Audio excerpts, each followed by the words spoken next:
Welcome back to The Explainer. Today, we're tackling a seriously universal human experience. Chances are you know exactly what I'm talking about. That stiff, nagging ache in your neck or shoulder after a long day at a desk. Or maybe you wake up feeling like someone jammed a wrench into your upper back. It's a problem that unites pretty much all of us. But instead of just rubbing it and hoping it magically goes away, we're going to dive deep into the actual fibers of your muscles and all the way up into your brain to understand what is really happening. It's a beautifully simple question, right? Why do our necks hurt so much? I mean, when you reach back and press your fingers into that stubborn, sore spot on your shoulder, what are you actually touching underneath the skin? Is it a tangled muscle? A pinched nerve? We toss around the term muscle knot all the time, but the clinical evidence reveals a genuinely fascinating story about what that knot actually is, and more importantly, what science says we can do about it. To give you a sense of just how widespread this issue is, get a load of this number. According to the research, a staggering 85% of people who present to pain clinics are suffering from what clinicians call myofascial trigger points. That is a massive portion of chronic pain sufferers. So if you're constantly battling neck and shoulder pain, you are absolutely not alone. There is a huge body of clinical focus totally dedicated to figuring out how to help you. Here's our roadmap for today. First, the anatomy of a muscle knot. Second, the evidence-based toolkit. Third, DIY relief and T-sticks. And finally, the neuroscience of therapy. Okay, part 1, anatomy of a muscle knot. Let's see what this looks like under the microscope. In the medical literature, a muscle knot is known as a myofascial trigger point, or MTRP. The sources describe it as a hyper-irritable focus in a muscle. But how does it actually get there? Well, it usually kicks off with repetitive overuse or overloading. That constant demand bumps up the muscle's metabolic rate. But here's the catch. That sustained contraction actually decreases local blood flow. This causes a massive drop in ATP, which is basically the energy currency of your cells.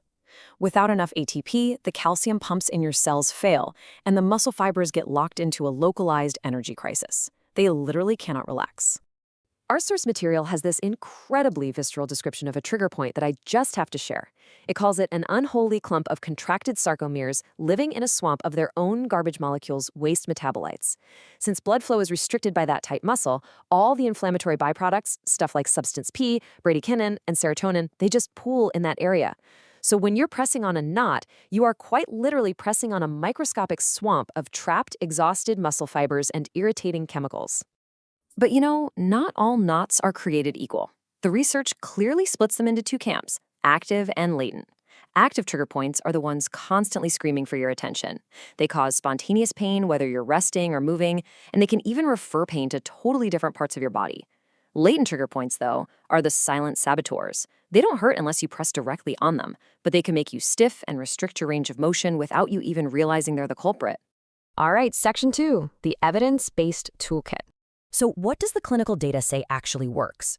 Clinicians have explored a vast toolkit, from pharmacological to physical interventions. Topical patches like lidocaine have shown a significant decrease in pain intensity. Therapeutic ultrasound uses thermal and mechanical effects to reduce tissue stiffness.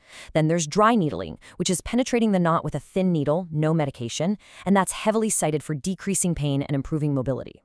But one of the absolute most accessible and effective interventions is trigger point compression. That's applying sustained physical pressure to the knot to force a reactive hyperemia. Basically, you're flushing fresh blood right back into that microscopic swamp. Which brings us to section 3, DIY relief and T-sticks. Our sources detail this totally fascinating randomized controlled trial from Siraj Hospital in Thailand.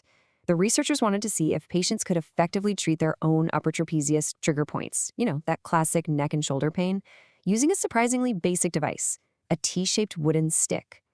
It is so cool to see such a simple mechanical tool put through a rigorous clinical trial. They took 48 participants suffering from moderate to severe myofascial pain and tested a highly specific self-compression routine.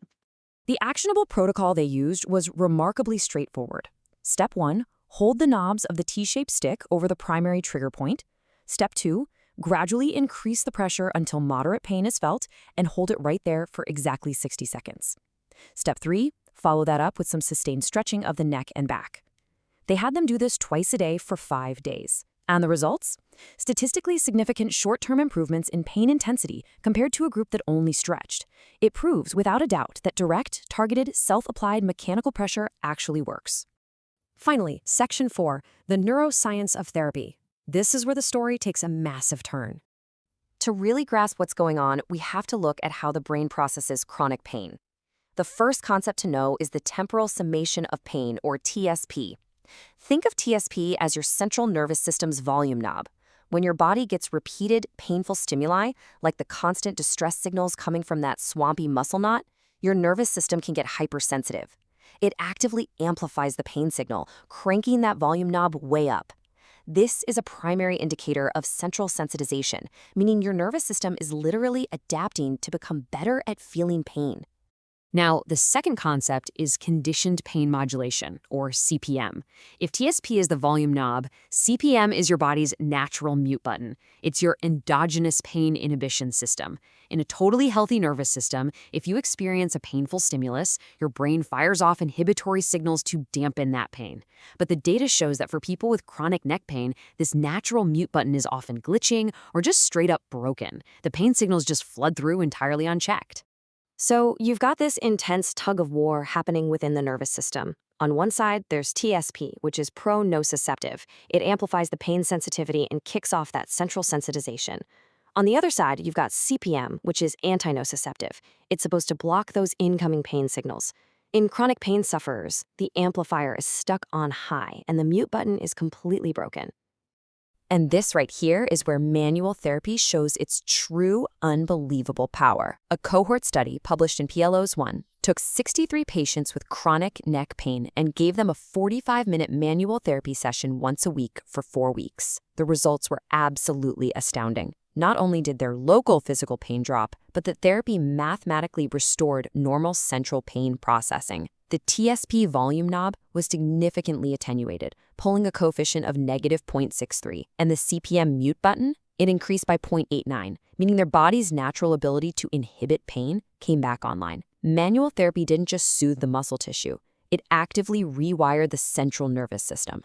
Okay, let's wrap up everything we've uncovered today. We started down at the micro level, seeing that myofascial trigger points are actual physical energy crises, literal swamps of exhausted muscle fibers running out of ATP. We saw that you don't always need complex medical interventions. Evidence-based DIY compression tools can give you immediate mechanical relief. We learned the wild fact that chronic pain fundamentally alters how your central nervous system processes signals, cranking the volume and breaking your natural mute button. And finally, we saw the hard proof that manual therapy actively rewires your brain, restoring your body's natural pain modulation. Which leaves us with this final, genuinely profound thought. When you press on that sore shoulder or when a physical therapist works on your neck, we've pretty much always assumed the healing is happening entirely right there, under the skin. But based on the data we've explored today, we have to ask, does the true power of physical therapy and touch lie not just in fixing the muscle, but in mathematically rewiring and healing the brain itself? Thanks so much for joining me for this explainer, and keep questioning the science behind how your body works.